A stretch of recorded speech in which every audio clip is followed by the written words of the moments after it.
Алтын башнен хыяр баш, хырым татар халық масалы. Бір заманда бар екен, бір заманда жоқ екен, бір ахайның харысы ве бірде хысчығы бар екен. Бұ хыз ай десен айдан, күн десен күнден дүлбер екен. Мал дегенде оларның ялныз бір бұзовчықлары бар екен. Кел заман бұ хысчық байығы бір яшларына келе. Хыз чағына келді дегенде анасы хасталана. Хыз яна көе, лекені желге чәре олар ма? Анасы ахайыны чағырады васиетін айта. Мен өлген сон хызчығымны елге хор етме. Бұзавчығымызны она бер, дей. Чоха бармадан хызчықның анасы өле. Бабасы апайының васиетін тұтып, бұзавны хызына бере. Лекен хызчық анадан оқсыз қалғанына оқынып, ев хадынсыз олмаз, хызым да анасыны сағынып ағлай, евленсем белке евкяры чазылыр, деп ахай бөле түшіне. Ойле дейді хызы олған ту бір хадынға евлене. Опек ярамаз бір хадын екен, ось хызыны севе, сая, кейіндіре, ич бір түрлі иш яптырмай. Огей хызнын дүлбер олғанны пахылап, оны күн көтеклей, хорлай, ач тұтта, бұтын пис ішлеріні она бұйра. Хызчық күндүзлері бұзав атлата, юн ішлей, ақшаблары да бош турмай. Бойлелікнен 2 ел өтіп кете. Бұтын койнын халқы хызчықны айджай. Хызчықның алыны бабасы көре, ама не пажағыны бөлмей, апайы оны да хорхуза. Бір күн хызчық саба әрте тұрып, қолына ұрчығыны ала, ве бұзавчықны отлатмаға алып кете. Кете бір өзенің янына барып тоқтай.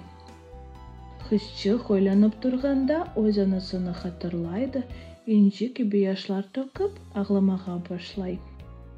Біраздан юхлап қала. Бұзавысы отлай өзеннің башқа тарафына кече. Хызчық көзлеріні açқаннан бұзавчықның ұзақлашқанını көріп, оны қайтармаға істей. Ләкен өзінден кешкенде ұрчығы суға түшіп кетті. Огей анасынан көрежек жазасыны тұшынып, дады зиеде ағламаға башлай.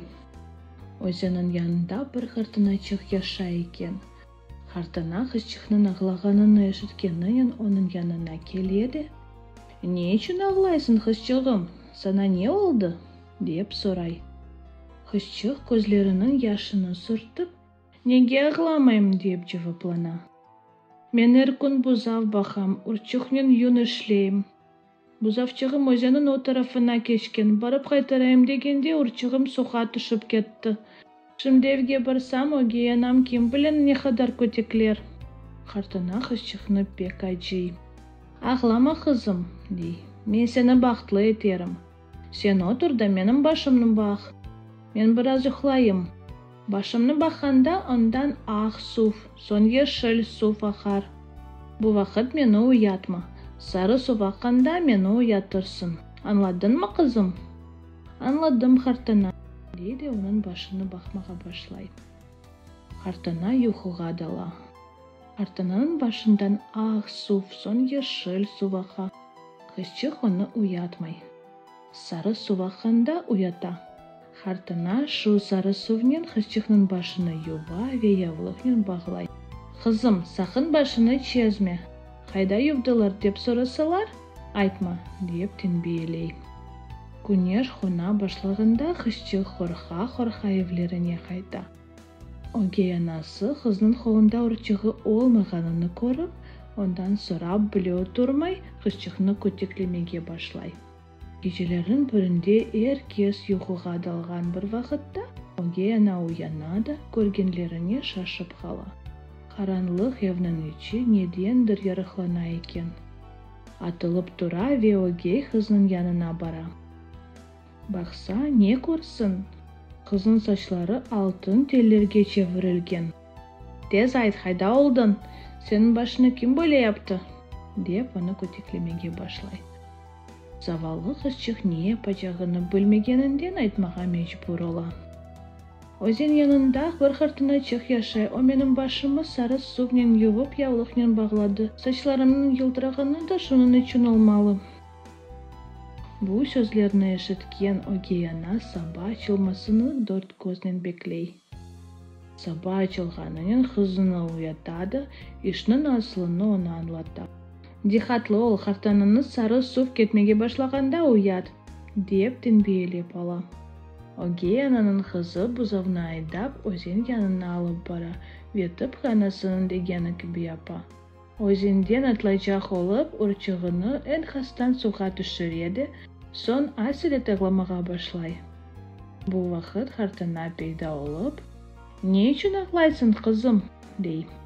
Kız, "Nege ağlamayım, urçığım suğa düştü, Ogeyanamdan korkam. Şimdi evge barışsam kim bilir nasıl kötekler?" dey. Hartana kızın anneciligini anlap, "Kızım, otur da benim başımna bak. Başımdan ak suv, sarı suv akanda uyatma, yeşil suv akanda uyatırsın," dey. Kız hartananın başına baka. Ak suv aka, sarı suv aka, uyatmay. Yeşil suv akanda uyata.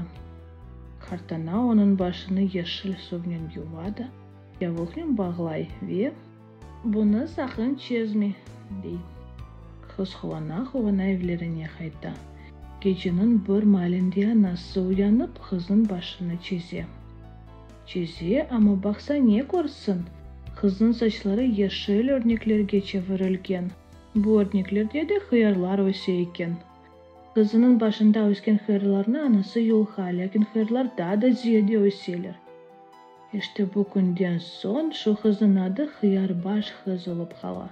Hiç kimse o kızga kulak kasmay. Altınbaş ise daha da dülberleşe. Bir gün Hıyarbaş'ın anası öz kızını yanına alıp toyga gitti. Altınbaş kız, "Meni de alınız, toyga barıp biraz ekleneyim," dey. Ogeyana, "Toyda senin işin yok, evni karavula yün işler," dey ve onu köteklep evde kapata. Altınbaş ev içinde ağlay oturganda özен başında rast kelgen hartanaçık peyda ola. Ve ondan, "Ne için ağlaysın kızcığım, seni kene de öncitalar mı?" dep soray. Kızcık, "Ogeyana beni evde kaldırdı, benim buzavçığımını soydu. Özünün Hıyarbaş kızını toyga alıp ketti. Beni alıp ketmedi, şunun için ağlayım," dey. Hartana, "Sen kızcığım buzavçığının kemiklerini bana getir, biz onu çuhura kömeyik," dey. Kızcık buzavının kemiklerini getiriyor, olarını azbar içindeki çuhurga kömeyler. Son hartana papuçlarını çıkarıp, çuhurga bir tepme ura. Şu ara çuhur açılıp, onun içinden kapkara bir Arap çıka. Hartana Arapka. Bir an içinde kız için altın nağışlı anter, altın tüzülü kadife fes, bilezlikler, yüzükler, sırgalar ve atlı fayton hazır olsun, deyip emir etti. Arap şu yerden gayip ola, tez vakit içinde hartananın isteklerini yerine getiriyor. Altınbaş kiyiniye, hartananın faytonga oturup toyga gitti. Olar yolda Hıyarbaş'ın Ogeyana'nın Ogus arabasının артından gitti ve toz çanğıtıp onların yanından geçip gidiyorlar. Ogus araba ise gıçılday artta kala. Toy ezbarına barıp girgende bütün misafirler onlarını tantanalı surette karşılap alalar. Altınbaş kızcığını gelinin yanına oturtalar.